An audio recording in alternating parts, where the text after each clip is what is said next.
കൂട്ടുകാരെ, welcome to V school. ഞാൻ നിങ്ങളുടെ സ്വന്തം ലക്ഷ്മി മാം. നിങ്ങൾക്ക് എന്നെ ലക്കി മാം എന്ന് വിളിക്കാം കേട്ടോ. ഇന്ന് നമ്മൾ ബയോളജിയിലെ ഫസ്റ്റ് ചാപ്റ്ററിനെ കുറിച്ചാണ് ഡിസ്കസ് ചെയ്യാൻ പോകുന്നത്. ഏത് ചാപ്റ്റർ ആണ്, എന്താണ് എന്നുള്ളതൊക്കെ നമുക്ക് വഴിയെ ഡിസ്കസ് ചെയ്യാം. അതിന് മുമ്പേ let me introduce you about our Vschool. Okay, വിസ്കൂളിൽ എന്താണ് വിസ്കൂൾ എന്ന് നിങ്ങൾക്ക് അറിയാമോ? ഇവിടെ 5th മുതൽ 12th വരെയുള്ള കുട്ടികൾക്ക് ലൈവ് ക്ലാസ്സസ്, റെക്കോർഡഡ് ക്ലാസ്സസ്, അതുപോലെ തന്നെ 1-to-1 ട്യൂഷൻസ് പ്രൊവൈഡ് ചെയ്യുന്ന ഒരു ഓൺലൈൻ പ്ലാറ്റ്ഫോമാണ്. ഓക്കെ, ഇവിടെ നിങ്ങൾക്ക് വീക്ക്ലി ടെസ്റ്റ് ഉണ്ട്, മന്ത്ലി ടെസ്റ്റ് ഉണ്ട്, മോഡൽ എക്സാംസ് ഉണ്ട്, ഡൗട്ട് ക്ലിയറൻസ് സെഷൻസ് ഉണ്ട്. കൂടാതെ നിങ്ങൾക്ക് അടിപൊളി PDF നോട്ട്സും നമ്മുടെ ആപ്പ് വഴി നിങ്ങൾക്ക് ഡൗൺലോഡ് ചെയ്തെടുക്കാവുന്നതാണ്. സോ ഇവിടെ നല്ല ക്ലാരിറ്റിയോടുകൂടി അടിപൊളിയായിട്ട് ടിപ്സ് ആൻഡ് ട്രിക്സ് ഒക്കെ യൂസ് ചെയ്ത് ഇൻട്രസ്റ്റിംഗ് ആയിട്ട് പഠിക്കണമെങ്കിൽ വേവിത ആപ്പ് ഡൗൺലോഡ് ചെയ്യൂ. എന്നിട്ട് വിസ്കൂളിന്റെ കോഴ്സസിലേക്ക് ജോയിൻ ചെയ്യൂ. Okay, so welcome to Vschool family. So my dear chaps, നമ്മൾ ഇന്ന് ഏത് ചാപ്റ്ററിനെ കുറിച്ചാണ് പഠിക്കാൻ പോകുന്നതെന്ന് അറിയാവോ? ഫസ്റ്റ് ചാപ്റ്റർ, ബയോളജിയിലെ ഫസ്റ്റ് ചാപ്റ്റർ ആയ ജെനറ്റിക്സിനെ കുറിച്ചാണ്. Genetics of life. എന്തുവാടാ പഠിക്കാൻ പോകുന്നത്? ജെനറ്റിക്സ് ഓഫ് ലൈഫ് ആണ് നമ്മൾ പഠിക്കാനായിട്ട് പോകുന്നത്. ഓക്കെ, ഇതാരാണ്? നമ്മുടെ മോഹൻലാൽ അല്ലേ? അതെ. സോ അടുത്തൊന്ന് ഞാൻ ഒരാളെ കാണിക്കാം. ആരാ? പ്രണവ് മോഹൻലാൽ. സോ ഞാനൊരു കാര്യം ചോദിച്ചോട്ടെ, ഇവർ തമ്മിൽ എന്തെങ്കിലും ഒരു സിമിലാരിറ്റി നിങ്ങൾക്ക് തോന്നുന്നുണ്ടോ? കുറെ പേര് പറയുന്നുണ്ട് സം സിമിലാരിറ്റീസ് അതേ അല്ലേ, കുറച്ച് സിമിലാരിറ്റീസ് ഒക്കെ ഉണ്ട് എന്ന് നിങ്ങൾ പറയുന്നുണ്ട്. പക്ഷെ ചിലര് പറയുന്നുണ്ട് അയ്യോ ഇല്ലല്ലോ, ചെറിയ എന്തൊക്കെ വ്യത്യാസം ഉണ്ടല്ലോ എന്ന് പറയുന്നുണ്ട് അല്ലേ. എക്സാക്ട്ലി മോഹൻലാലിനെ പോലെ തന്നെയാണോ പ്രണവ് മോഹൻലാൽ ഇരിക്കുന്നത്? അല്ല അല്ലേ, ചെറിയ എന്തോ വ്യത്യാസം ഉണ്ട്. എന്നാൽ കുറച്ച് സിമിലാരിറ്റി ഉണ്ട്, വ്യത്യാസം ഉണ്ട്, വേരിയേഷനും ഉണ്ട്. അപ്പൊ ഈ വേരിയേഷൻ വരാൻ കാരണം എന്തായിരിക്കും ഇവിടെ? ആരെവിടെ ഉണ്ട്? നമ്മുടെ മോഹൻലാലിന്റെ വൈഫ് അല്ലേ? വൈഫ് അവിടെ ഉണ്ട്. അപ്പൊ രണ്ടുപേര് തമ്മിൽ ചേർന്നപ്പോഴാണ് എന്ത്, നമുക്കൊരു മോൻ ഉണ്ടായത്. ആര്? നമ്മുടെ പ്രണവ് മോഹൻലാൽ അല്ലേ? സോ രണ്ടുപേരുടെയും ക്യാരക്ടേഴ്സ് ആരിലുണ്ട്? പ്രണവ് മോഹൻലാലില് ഉണ്ട്. ഇതാരാണ്? മമ്മൂട്ടി അല്ലേ? സോ അടുത്തത് ആരായിരിക്കും? ദുൽഖർ സൽമാൻ അല്ലേ, നമ്മുടെ DQ. പുള്ളിയും ആരെ പോലെയാണ്? യെസ്, നമ്മുടെ മമ്മൂട്ടിയെ പോലെ തന്നെയാണ് അല്ലേ? അതെ, പക്ഷെ ചെറിയ വ്യത്യാസമുണ്ട്. അത് ആര് കാരണമാവും? യെസ്, നമ്മുടെ മമ്മൂട്ടിയുടെ വൈഫ് അല്ലേ, നമ്മുടെ ദുൽഖറിന്റെ അമ്മ. അപ്പൊ ഇവിടെ രണ്ടുപേരുടെയും ക്യാരക്ടേഴ്സ് ആരിലേക്ക് വന്നിട്ടുണ്ട്? നമ്മുടെ DQന്റെ കയ്യിൽ വന്നിട്ടുണ്ട് അല്ലേ? യെസ്. സോ അത് എന്തുകൊണ്ടായിരിക്കും? സംതിങ്, എന്തോ ഒന്ന് മമ്മൂട്ടിയിൽ നിന്ന് DQയിലേക്ക് പോയിട്ടുണ്ട്, ആണോ അല്ലയോ? അതെ. സോ അത് എന്ത് എന്നുള്ളതിനെ കുറിച്ചും അത് എങ്ങനെയാണ് നടക്കുന്നത് എന്നുള്ളതിനെ കുറിച്ചും ഒക്കെയാണ് നമ്മൾ ഇന്ന് ഇവിടെ പഠിക്കാൻ പോകുന്നത്. Okay, yes. എടാ, ഈ കാണുന്നത് എന്തുവാടെ? നമ്മളാണെന്ന് അങ്ങോട്ട് സങ്കല്പിക്കുക. ഓക്കെ, നമ്മുടെ ബോഡി എന്ന് പറയുന്നത് is made up of cells അല്ലേ? ബേസിക് യൂണിറ്റ് ഓഫ് ലൈഫ് എന്ന്, അല്ലെങ്കിൽ ഫണ്ടമെന്റൽ യൂണിറ്റ് ഓഫ് ലൈഫ് എന്നറിയപ്പെടുന്നത് സെല്ലാണ്. എന്താണ്? സെല്ലാണ്. അപ്പൊ ഈ സെല്ലിനകത്ത് കുറെ പാർട്സ് ഉണ്ട്, നിങ്ങൾക്കറിയാം. ഇപ്പൊ നമുക്ക് ബോഡി പാർട്സ് ഉണ്ടെങ്കിൽ നമ്മുടെ ബോഡി ഉണ്ടാക്കിയിരിക്കുന്ന ആ സെല്ലിന് പാർട്സ് ഉണ്ടായിക്കൂടെ? ഉണ്ടാകാം. അതിൽ നമ്മൾ മെയിൻ ഒരാളെ കുറിച്ചാണ് ഇന്ന് പഠിക്കാൻ പോകുന്നത്. ആരാണത്? ന്യൂക്ലിയസ്. ആരെ കുറിച്ചാണ് പഠിക്കാൻ പോകുന്നത്? ന്യൂക്ലിയസ്. ന്യൂക്ലിയസിനകത്ത് ഞാൻ ഭൂതക്കണ്ണാടി വെച്ച് നോക്കുകയാണ്. ഓക്കെ, അപ്പൊ ന്യൂക്ലിയസിനകത്ത് എന്ത് കാണാടെ നമുക്ക്? ക്രോമസോം എന്ന് പറയുന്ന ഒരു സ്ട്രക്ചർ നമുക്ക് കാണാൻ കഴിയും. അപ്പൊ സെല്ലിനകത്ത് ന്യൂക്ലിയസിനകത്ത് എന്ത് കാണാം? നമുക്ക് ക്രോമസോംസ് കാണാം. അപ്പൊ ഈ ക്രോമസോമിനകത്ത് വല്ലതും കാണുമോ? ഞാൻ ഭൂതക്കണ്ണാടി വെച്ച് നോക്കിക്കൊണ്ടിരിക്കുകയാണ് അല്ലേ. അപ്പതാ വന്നിരിക്കുന്നു. ആരാണ്?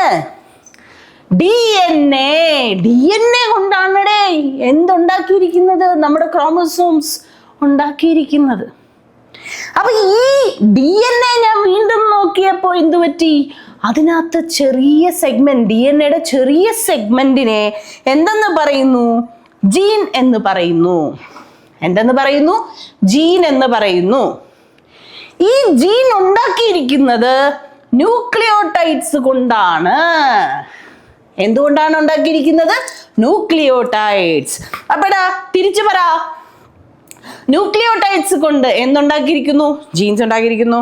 ജീൻസ് ചേർന്ന് എന്താണ്? DNA ചുരുട്ടിപ്പെറുക്കി എന്താണ് ഉണ്ടാക്കി വെച്ചിരിക്കുന്നത്? നമ്മള് ക്രോമസോംസ്. ക്രോമസോംസ് എവിടെ കാണാടാ? ന്യൂക്ലിയസിനകത്ത് കാണാം. ന്യൂക്ലിയസ് എവിടെ കാണാം? സെല്ലിനകത്ത്. ഈ സെൽസ് ചേർത്താണ് അതാ ഇതുപോലെയുള്ള അല്ല സുന്ദരി തരുണി മണികളായിട്ടുള്ളവരും അല്ല അടിപൊളി നിങ്ങളെ പോലെയുള്ള അടിപൊളി പിള്ളേരായിട്ടും ഒക്കെ നിൽക്കുന്നത് അല്ലേ? സെൽസ്. ആ സെൽ പോലും നമുക്ക് നേരെ കാണാൻ പറ്റുന്നില്ല, മൈക്രോസ്കോപ്പിക് ആണ്. ഓക്കെ, വാ അപ്പൊ നമുക്ക് പഠിക്കാം ഇതെങ്ങനെയാണ് ഈ ന്യൂക്ലിയസിനകത്ത്, സെല്ലിനകത്ത് ന്യൂക്ലിയസിനകത്ത് ഈ ക്രോമസോം എങ്ങനെയാണ് വെച്ചിരിക്കുന്നത് എന്നുള്ളതൊക്കെ നമ്മൾ ഡീറ്റെയിൽഡ് ആയിട്ട് പഠിക്കും. ഓക്കെ, സോ നോക്കിക്കാം. നിങ്ങൾക്ക് ഇതറിയാം. സെല്ലിനകത്ത് എന്തുണ്ട്? ന്യൂക്ലിയസ് ഉണ്ട്. ന്യൂക്ലിയസിനകത്ത് എന്തുണ്ട്? ക്രോമസോംസ് ഉണ്ട്. ക്രോമസോംസ് എന്ന് പറഞ്ഞാൽ DNA ചേർത്തിട്ടാണ്, DNA ചുരുട്ടിക്കെട്ടിയാണ് വെച്ചിരിക്കുന്നത് എന്ന് ഞാൻ നേരത്തെ പറഞ്ഞു. ആണോ? ഇനി ഈ പടത്തിലേക്ക് നോക്കിക്കോ. ഞാൻ തിരിച്ചു വരികയാണേ, ശ്രദ്ധിച്ചോളാം. ന്യൂക്ലിയോടൈഡ്സ് ഇവിടെ നിന്ന് ഇങ്ങോട്ടാണ് പോകുന്നത്. ന്യൂക്ലിയോടൈഡ്സ് ചേർത്ത് ജീൻസ് ഉണ്ട്. ഓക്കെ, ജീൻസ്, കുറേ ജീൻസ്. ഈ DNA-ക്കകത്ത് നമുക്ക് കുറേ ജീൻസ് കാണും. നമ്മുടെ ഐ കളറിനുള്ള ജീന് കാണും, നമ്മുടെ ഹെയർ കളറിനുള്ള ജീന് കാണും അല്ലേ? സോ അതെല്ലാം ഏതിൽ കാണും? നമ്മുടെ DNA-യിൽ കാണും. ഈ DNA എന്ന് പറഞ്ഞാൽ ഇത് വളരെ ലെങ്തി ആയിട്ടുള്ള ഒരു സാധനമാണ്. ഓക്കെ, ഇതിനെ എന്ത് ചെയ്യുന്നുണ്ട്? ഒരു പ്രോട്ടീൻ്റെ സഹായത്തോടു കൂടി, ഹിസ്റ്റോൺ പ്രോട്ടീൻസ് എന്നാണ് അവനെ പറയുന്ന പേര്. ദാ ഇവിടെ കാണുന്നുണ്ട് H1 എന്ന് എഴുതിയിരിക്കുന്നുണ്ടോ? ഇതുപോലെ H2A, H2B അങ്ങനെ 8 എണ്ണം. പേരൊന്നും ഇപ്പൊ പഠിക്കേണ്ട, അതല്ല നിങ്ങൾ ഹയർ ക്ലാസ്സസിൽ പഠിച്ചോളൂ. ഇവിടെ നിങ്ങൾ ഹിസ്റ്റോൺ പ്രോട്ടീൻസ്, പ്രോട്ടീനുകളുടെ സഹായത്തോടു കൂടി നിങ്ങൾ എന്താ ചെയ്യാണ്? DNA-യെ വൈൻഡ് ചെയ്ത് കണ്ടൻസ് ചെയ്ത് ക്രോമസോമാക്കി മാറ്റും. മനസ്സിലായോ? ഇപ്പൊ നമ്മളൊരു നമ്മുടെ ഒരു റീൽ മീൻസ് നമ്മുടെ റീൽസ് ഒന്നും അല്ല, നൂല് അല്ലേ? നൂലിനെ അതിൻ്റെ ബേസിലേക്ക് നമ്മൾ ചുറ്റി വെക്കുന്ന എന്തിനു വേണ്ടിയിട്ടാണ്? ഓർഗനൈസ്ഡ് ആയിട്ട് ഇരിക്കാൻ വേണ്ടിയിട്ട് അല്ലേ? സെയിം തന്നെയാണ്. With the help of proteins നമ്മൾ എന്ത് ചെയ്യും? DNA അതിൻ്റെ മുകളിലേക്ക് വൈൻഡ് ചെയ്ത് അതിനെ ഓർഗനൈസ് ചെയ്ത് കോമ്പാക്റ്റ് ആക്കി എന്താക്കി വെച്ചിരിക്കുകയാണ്? ക്രോമസോംസ് ആക്കി വെച്ചിരിക്കുകയാണ്. ആൻഡ് ദീസ് ക്രോമസോംസ് നിങ്ങൾക്ക് എവിടെ കാണാം? You can see it inside the nucleus. And these nucleus എവിടെ കാണാം? It is inside the cell. Okay, yes. So genetics, നമ്മുടെ ചാപ്റ്ററിന്റെ പേരെന്താണ്? ജെനറ്റിക്സ്. ജെനറ്റിക്സ് എന്ന് പറഞ്ഞാൽ എന്താണ്? എന്തായാലും നമ്മുടെ സയൻസിന്റെ ബ്രാഞ്ചാണ്. എന്താണ്? സയൻസിന്റെ ബ്രാഞ്ചാണ്. Branch of science that deals with the genes. Genes ഏത്? ഈ ജീൻസ് ആണോ? അല്ലടേ, അല്ല. പിന്നെ ഏത് ജീൻസ്? DNA-ക്കകത്ത് കാണുന്ന ചെറിയ സെഗ്മെന്റ്സ് അല്ലേ? ചെറിയ സെഗ്മെന്റ്സ് ഓഫ് DNA ആണ് നമ്മൾ ജീൻസ് എന്ന് പറയുന്നത്. പിന്നെ എന്താണ്? ഹെറിഡിറ്റി. നമ്മൾ ആദ്യം മോഹൻലാലും മമ്മൂട്ടിയൊക്കെ പഠിച്ചില്ലേ? അപ്പൊ അവര് ഒരുപോലെയാണ് എന്ന് വരാൻ കാരണം എന്താ? Some genes from Mohanlal entered into Pranav Mohanlal. മനസ്സിലായോ? അത് അതിന് ആ ഒരു flow of genes and their expression, ഇതിനേക്കാണ് നമ്മൾ എന്തെന്ന് പറയുന്നത്? ഹെറിഡിറ്റി എന്ന് പറയുന്നത്. നീ വേരിയേഷൻ എന്ന് പറഞ്ഞാൽ എന്താ? വ്യത്യാസം അല്ലേ? വ്യത്യാസം ഉണ്ട്. പ്രണവ് മോഹൻലാൽ എക്സാക്ട്ലി മോഹൻലാൽ സാറിനെ പോലെ ആണോ? അല്ല. നമ്മുടെ ലാലേട്ടനെ പോലെ അല്ല അല്ലേ? Yes. So in living organisms. അപ്പോൾ എന്താണ്? ഒന്ന് പറഞ്ഞേ, ഒന്ന് ശ്രദ്ധിച്ചേ. ജെനറ്റിക്സ് എന്ന് പറഞ്ഞാൽ എന്താണ്? It is a branch of science that studies എന്തൊക്കെ? Genes, heredity and variations in living organisms. ഈ കാര്യം നിങ്ങൾക്കറിയാം, ഓൾറെഡി എക്സ്പ്ലെയിൻഡ് ആണ് അല്ലേ? പിക്ചർ ഒന്ന് ഒബ്സർവ് ചെയ്തോടെ. ഇനി എന്തിനാണ് നമ്മൾ ഈ ജനറ്റിക്സ് ഒക്കെ പഠിക്കുന്നത്? എന്താണ് ഇമ്പോർട്ടൻസ്? എന്താണ് നമ്മൾ എന്തൊരു കാര്യം പഠിച്ചാലും അതിൻ്റെ ഇമ്പോർട്ടൻസ് നമ്മൾ അറിഞ്ഞിരിക്കണം, അല്ലേ? ഒന്നാമത്തെ കാര്യം, ഇത് എങ്ങനെയാണ് ട്രേറ്റ്സ്, അതായത് നമ്മളെ characteristics, one organism to another organism, പാരന്റിൽ നിന്ന് അവരുടെ ഓഫ് സ്പ്രിങ് അല്ലെങ്കിൽ കുട്ടികൾ അല്ലെങ്കിൽ പ്രോജനിയിലേക്ക് എങ്ങനെയാണ് ഇത് പോകുന്നത്, അതിനെക്കുറിച്ച് നമ്മളെ പഠിക്കാനായിട്ട് സഹായിക്കുന്നു. രണ്ടാമത്തെ കാര്യം, എങ്ങനെയാണ് ഈ പ്രോസസ്സസ് ഒക്കെ നമ്മുടെ ലൈഫിനെ ഷേപ്പ് ചെയ്യുന്നത്, എങ്ങനെയാണ് ഈ പ്രോസസ്സ് നമ്മുടെ ലൈഫിനെ മുന്നോട്ട് കൊണ്ടുപോകുന്നത് എന്നുള്ളതെല്ലാം നമുക്കിതിൽ പഠിക്കാനായിട്ടുണ്ട്. മനസ്സിലായോ? രണ്ട് ഇമ്പോർട്ടൻസ്. എടാ വാ, ഇവർക്ക് നമ്മളൊരു ക്ലാപ്പ് കൊടുത്തേ പറ്റൂ. ഓക്കെ, 2 ലേഡീസാണ്. 2020 കെമിസ്ട്രിയിൽ നോബൽ പ്രൈസ് കിട്ടിയവരാണ് ഇവർ.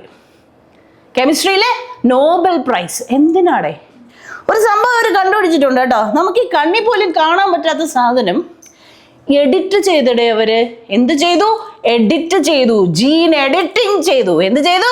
Gene editing. സോ എന്തുവാ പേര്? Jennifer A Doudna. ആരാണ്? Jennifer A Doudna and Emmanuelle Charpentier. Emmanuelle Charpentier. അപ്പൊ 6 സൈലന്റ് ആണ്, ഷാപ്പൻഡെ എന്നാണ് നമ്മൾ പറയുന്നത്. ഇമ്മാനുവൽ എന്ന് തന്നെയാണ് പറയുന്നത്, ഇമ്മാനുവലെ എന്നല്ല. Emmanuel ഷാപ്പൻഡെ. Okay, Charpentier. So Jennifer A. Doudna, she is Jennifer A. Doudna and she is Emmanuel Charpentier. So ഇവർക്ക് എന്ത് കിട്ടി? Nobel prize in chemistry. എന്തിനു വേണ്ടിയിട്ട്? For their contributions in the field of gene editing. Gene എവിടെ? സെല്ലിൻ്റെ അകത്ത്, ന്യൂക്ലിയസിനകത്ത്, ക്രോമസോമിനകത്ത്, DNA-യുടെ ഒരു ചെറിയ സെഗ്മെന്റ് ആണ് ഈ ജീൻ എന്ന് പറയുന്നത്. ഈ ജീനിൽ എന്ത് ചെയ്തു? എഡിറ്റിംഗ് ചെയ്തു. ഓക്കെ, നിങ്ങൾ ഈ പിക്ചർ നോക്കി. നിങ്ങൾ ഒരുപാട് ആപ്സ് ഒക്കെ യൂസ് ചെയ്യുന്നുണ്ടാവും അല്ലേ? എന്തിനു വേണ്ടിയിട്ട്? നമുക്ക് സോങ് ഒക്കെ കട്ട് ചെയ്ത് വേണ്ടാത്ത ഭാഗം റിമൂവ് ചെയ്ത് വേണം എന്നുള്ള ഭാഗം ഇൻസേർട്ട് ചെയ്ത് നമുക്ക് വേണ്ട കാര്യം അവിടെ നമുക്ക് എന്ത് ചെയ്യാം? നമ്മൾ എഡിറ്റ് ചെയ്യുകയാണ്. ഇതേ സംഭവം നമുക്ക് ജീനുകളിൽ ചെയ്യാൻ പറ്റും. ഇപ്പം എന്തെങ്കിലും ഒരു ഡിഫക്റ്റ് ഉണ്ടെങ്കിൽ, ഒരു ഡിഫക്റ്റീവ് ജീൻ ഉണ്ടെങ്കിൽ അതിനെ റിമൂവ് ചെയ്ത് അവിടെ നമുക്ക് വേണ്ട ജീനിനെ നമുക്ക് ഇൻസേർട്ട് ചെയ്യാം. ഓക്കെ, നമ്മുടെ ഡിസയേർഡ് ജീൻ നമുക്ക് അവിടെ ഇൻസേർട്ട് ചെയ്യാം. അവിടെ നമ്മൾ എന്ത് ചെയ്യാണ്? ജീൻ എഡിറ്റിംഗ് ചെയ്യാണ്. അതിനു വേണ്ടി ഇവർ കൊണ്ടുവന്ന ഒരു ടെക്നോളജി, ഒരു എൻസൈമാണ് കേട്ടോ. എൻസൈം കോംപ്ലെക്സ് ആണ്. ഇതിൻ്റെ സഹായത്തോടു കൂടി ഇവരൊരു പ്രോസസ്സ്, ഒരു ഇത് കൊണ്ടുവന്നു, ജീൻ എഡിറ്റിംഗ് പ്രോസസ്സ് കൊണ്ടുവന്നു. ഏതാണ്? CRISPR-Cas9. എന്താണ്? CRISPR-Cas9. Very important. 2020 Nobel prize കിട്ടിയത്. ഓക്കെ, സോ ഇത് നമ്മൾ ഒരുപാട് ചേഞ്ചസ് നമ്മൾ ഇൻ ഫ്യൂച്ചർ കൊണ്ടുവരും എന്ന് തന്നെയാണ് നമ്മൾ വിശ്വസിക്കുന്നത്. ഇൻ ദ ഫീൽഡ് ഓഫ് എന്ത്? Genetic disease therapy and for the treatment of cancer. Genetic diseases treat ചെയ്യാനും ക്യാൻസറിന്റെ ട്രീറ്റ്മെന്റിനും ഒക്കെ നമുക്ക് ഇത് ഇൻ ഫ്യൂച്ചർ യൂസ് ചെയ്യാൻ പറ്റും എന്നാണ് നമ്മൾ വിശ്വസിക്കുന്നത്. Okay my dear children. മാത്രമല്ല ഈ പ്ലാന്റ്സിന്റെ കേസിലാണെങ്കിൽ പെസ്റ്റ് റെസിസ്റ്റൻസ്. ദൈവമേ, ഈ പെസ്റ്റിനെ കൊണ്ട് നമ്മൾ വളരെ കഷ്ടപ്പെട്ടിരിക്കുന്ന സമയമാണ്. നമ്മളൊരു കൃഷി ചെയ്ത് കഴിഞ്ഞാൽ അവിടെ വരും റാറ്റും എല്ലാം വന്ന്, റോഡൻസ് ഒക്കെ വന്ന് എന്ത് ചെയ്യും? നമ്മുടെ പ്ലാന്റ്സിനെ നശിപ്പിക്കും. അപ്പൊ ഇവരെ റെസിസ്റ്റ് ചെയ്യാൻ, അല്ലെ, പുഴു ഒക്കെ ഉണ്ട്, ഇവരൊക്കെ വന്ന് എന്ത് ചെയ്യും? നമ്മുടെ പ്ലാന്റ്സിനെ നശിപ്പിക്കാൻ. നമുക്ക് ഈൽഡ് കിട്ടത്തില്ല അല്ലേ?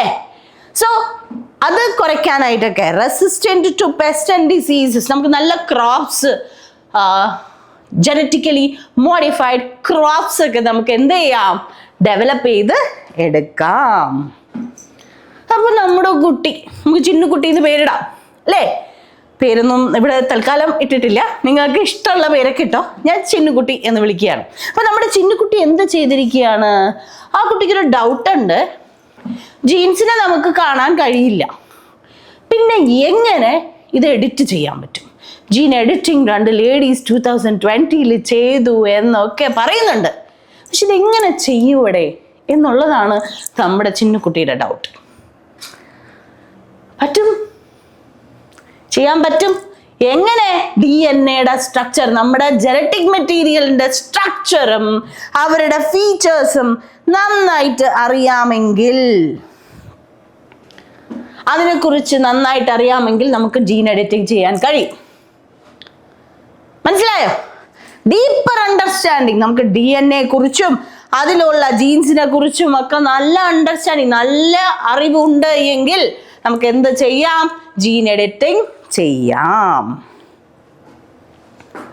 ഓക്കെ, നമുക്ക് DNA സ്ട്രക്ചർ പഠിക്കുന്നതിന് മുന്നേ നമുക്ക് എന്ത് ചെയ്യണം? നമുക്ക് ഫസ്റ്റ് നമ്മളെ DNA കണ്ടുപിടിച്ചത് ആര്? Who discovered DNA? Friedrich Miescher. എന്താണ്? Friedrich Miescher in the year 1869. In the year 1869 Friedrich Miescher പുള്ളിയാണ് ആദ്യമായിട്ട് എന്ത് ചെയ്തത്? DNA ഡിസ്കവർ ചെയ്യുന്നത്. പക്ഷെ പുള്ളി അതിന് DNA എന്നല്ല പേര് കൊടുത്തത്. he called it as nuclein. എന്തെന്നാണ് വിളിച്ചത്? ന്യൂക്ലിയൻ എന്നാണ് വിളിച്ചത്. ഇപ്പോൾ നമ്മൾ അറിയപ്പെടുന്നു എന്ത് പേരിൽ? DNA എന്ന പേരിൽ അറിയപ്പെടുന്നു. മനസ്സിലായോ? പക്ഷെ പുള്ളി DNA കണ്ടുപിടിച്ചെങ്കിലും അതിൻ്റെ സ്ട്രക്ചറോ അല്ലെങ്കിൽ ജനറ്റിക്സിൽ അതിൻ്റെ റോളോ ഒന്നും പുള്ളി പറഞ്ഞിട്ടില്ല. മനസ്സിലായോ? ആരാണ്? Friedrich Miescher. Friedrich Miescher. Okay, yes. സത്യം പറഞ്ഞാൽ ഇനി ഞാൻ പറയാൻ പോകുന്ന കാര്യങ്ങളൊന്ന് ശ്രദ്ധിച്ച് കേൾക്കണം. നമുക്ക് ഇവിടെ കുറച്ച് വിഷമകരമായ ഒരു ചെറിയ നിമിഷം നമുക്കത് ഫീൽ ചെയ്യും. അത് നമ്മളത് ഉൾക്കൊണ്ട് നമ്മൾ ഈ കഥ കേൾക്കുകയാണെങ്കിൽ. മനസ്സിലായോ? ഇവിടെ രണ്ടുപേരുണ്ടായിരുന്നു. ഒന്ന് റോസ്ലിൻ ഫ്രാങ്ക്ലിനും മോറിസ് വിൽക്കിൻസും. ആരാണ്?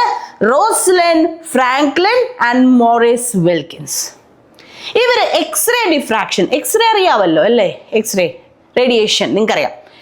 ഈ എക്സ്റേ ഡിഫ്രാക്ഷൻ ടെക്നിക്ക്, ആ ടെക്നോളജി യൂസ് ചെയ്ത് DNA ഇവർ കണ്ടുപിടിച്ചു. DNA ഒരു സ്ട്രക്ചർ ഇങ്ങനെ ആയിരിക്കാം എന്ന് ആര് കണ്ടുപിടിച്ചു? റോസ്ലിൻ ഫ്രാങ്ക്ലിനും മോറിസ് വിൽക്കിൻസണും കണ്ടുപിടിച്ചു. Okay, Maurice Wilkinson. അതില് നമ്മുടെ Rosalind Franklin she took a picture. Okay, അവരെന്ത് ചെയ്തു? ഒരു ഫോട്ടോ എടുത്തു. ആ ഫോട്ടോയുടെ പേരാണ് ഫോട്ടോ 51. എന്താണ്? ഫോട്ടോ 51. അപ്പോൾ പുള്ളിക്കാരി എന്ത് ചെയ്തു? X-ray pictures, DNA x-ray pictures എടുത്തു. ഈ പിക്ചറിന്റെ പേരാണ് ഫോട്ടോ 51. ഇതില് ഈ ഫോട്ടോ എക്സ്റേയിൽ എന്ത് പറ്റി? നമുക്ക് DNA ഷേപ്പ് ഏകദേശം ഇങ്ങനെയാണ് എന്നൊരു ഐഡിയ നമുക്ക് കിട്ടി, ഒരു ക്ലൂ നമുക്ക് കിട്ടി. ഇതാ നോക്കിക്കോ, ലേസർ ഉപയോഗിച്ച് എക്സ്റേ പാസ് ചെയ്തപ്പോൾ ഒരു സാമ്പിളിലാണ് ഇവർ എക്സ്റേ പാസ് ചെയ്തത്. പാസ് ചെയ്തപ്പോൾ കണ്ടോ ഇങ്ങനെ ഒരു എക്സ് ഷേപ്പ് കണ്ടോ? നിങ്ങൾ ഒരു സ്പൈറൽ ഷേപ്പ് പോലെ കണ്ടോ? ഇങ്ങനെ ഒരു ഡബിൾ ഹെലിക്കൽ ഷേപ്പ് ആകാം എന്ന് ആര് പറഞ്ഞു? നമ്മുടെ റോസ്ലിൻ ഫ്രാങ്ക്ലിനും മോറിസ് വിൽക്കിൻസൺ പറഞ്ഞു. ഇതാണ് ആ എക്സ്റേയുടെ പിക്ചർ കൊടുത്തിരിക്കുന്നത്. കണ്ടോ? യെസ്. അപ്പോ കുറച്ച് നാളുകൾ കഴിഞ്ഞ്, അതായത് 1953 ജെയിംസ് വാട്സൺ, ശ്രദ്ധിക്കണം, James Watson and Francis Crick. Watson and Crick model എന്നൊക്കെ നിങ്ങൾ കേട്ടിട്ടുണ്ടായിരിക്കും അല്ലേ? വാട്സൺ ആൻഡ് ക്രിക്ക്, ശ്രദ്ധിച്ച് കേൾക്കണം. ക്രിക്ക് എന്താണ്? James Watson and Francis Crick. ഇവര് DNA ഒരു 3D സ്ട്രക്ചർ, 3D മോഡല് ഉണ്ടാക്കി. നോക്കിക്കേ, കണ്ടോ? അതെ, 3D സ്ട്രക്ചർ ഓഫ് DNA ഉണ്ടാക്കി. എന്തിനെ റെഫർ ചെയ്ത്? നമ്മുടെ ഫ്രാങ്ക്ലിനും വിൽക്കിൻസും ക്രിയേറ്റ് ചെയ്തെടുത്തില്ലേ എക്സ്റേ, ഫോട്ടോ 51 റെഫറൻസ് വെച്ച് ഇവര് 3D structure of DNA develop ചെയ്തെടുത്തു. അത് ഒരു ട്വിസ്റ്റഡ് ലാഡർ പോലെയാണ്, ഒരു ഡബിൾ ഹെലിക്സ് ആണ് എന്നുള്ള ഐഡിയാസ് ഒക്കെ എവിടെ നിന്ന് കിട്ടി ഇവർക്ക്? ഇവർക്ക് ഓൾറെഡി ആരിൽ നിന്ന് കിട്ടി? ഫ്രാങ്ക്ലിനിൽ നിന്നും വിൽക്കിൻസിൽ നിന്നും കിട്ടി.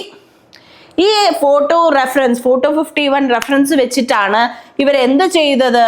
3D മോഡല് ഡെവലപ്പ് ചെയ്തെടുത്തത്. മനസ്സിലായോ? സോ ഇതിനെ എന്തെന്നും പറയുന്നുണ്ട്? വാട്സൺ ആൻഡ് ക്രിക്ക് മോഡൽ എന്നും പറയുന്നുണ്ട്. എന്തെന്ന് പറയുന്നുണ്ട്? Watson and Crick model. ശ്രദ്ധിക്കടാ. നോബൽ 1962 in the year 1962 ഇവര് 3 പേര് ആര്? Maurice Wilkins, James Watson, Francis Crick. ഇവര് 3 പേർക്കും നോബൽ പ്രൈസ് കിട്ടി. എന്തിന്? For the discovery of double helix model of DNA. എടാ, അപ്പൊ നമ്മുടെ ഒരാള് എവിടെ പോയി? എന്ത് പറ്റി നോക്ക്. റോസ്ലിൻ ഫ്രാങ്ക്ലിൻ ആണ് only women who was involved in the DNA in the solving the structure of DNA mystery. Okay, DNA structure develop ചെയ്യുന്നതിൽ ഇൻവോൾവ് ആയിട്ടുള്ള ഒരു ഏക വനിത എന്ന് പറയുന്നത് ആരാണ്? നമ്മുടെ റോസ്ലിൻ ഫ്രാങ്ക്ലിൻ ആണ്. പക്ഷെ ഇവർക്കൊരു ഒവേറിയൻ ക്യാൻസർ വന്നത് കാരണം ഇവർ മരിച്ചുപോയി. ഓക്കെ, നമ്മുടെ നോബൽ പ്രൈസിന്റെ ഒരു ഇതെന്ന് പറഞ്ഞാൽ ഡെത്ത്, മരണം സംഭവിച്ചു കഴിഞ്ഞാൽ പിന്നെ നമ്മൾ അവരെ എന്ത് ചെയ്യത്തില്ല? നോബൽ പ്രൈസ് അവർക്ക് നമ്മൾ കൊടുത്ത് അവാർഡിയാക്കി വെക്കത്തില്ല. മനസ്സിലായോ? ശ്രദ്ധിക്കേ. She died because of ovarian cancer in 1957 and could not be considered for Nobel Prize. Why? As the Nobel Committee does not consider awarding candidates after death for the award. മരണശേഷം Nobel committee എന്ത് ചെയ്യില്ല? മരിച്ചവരുടെ പേരിൽ അവർക്ക് award കൊടുക്കില്ല. അതുകൊണ്ടാണ് 4 പേര് വരേണ്ട സ്ഥാനത്ത് 3 പേര് നിൽക്കുന്നത്. മനസ്സിലായോ? Yes, my dear children, thank you for listening. So I hope നിങ്ങൾക്ക് ഈ കോൺസെപ്റ്റ് ഒക്കെ അടിപൊളിയായിട്ട് കിട്ടി എന്ന് ഞാൻ വിശ്വസിക്കുന്നു. So thank you so much. Join Vischool for such interesting classes. നിങ്ങൾക്ക് നമ്മുടെ ആപ്പ് വേവിത ആപ്പ് ഡൗൺലോഡ് ചെയ്ത് അതിൽ വിസ്കൂളിന്റെ കോഴ്സസിനെ കുറിച്ച് അന്വേഷിച്ച് പഠിച്ച് എല്ലാം അടിപൊളിയായിട്ട് പ്രൊസീഡ് ചെയ്യുക. സോ ഇതിൽ കൊടുത്തിരിക്കുന്ന നമ്പറിൽ വിളിക്കുകയോ അല്ലെങ്കിൽ ലിങ്കിൽ ക്ലിക്ക് ചെയ്യുകയോ ചെയ്യുക. Okay, thank you.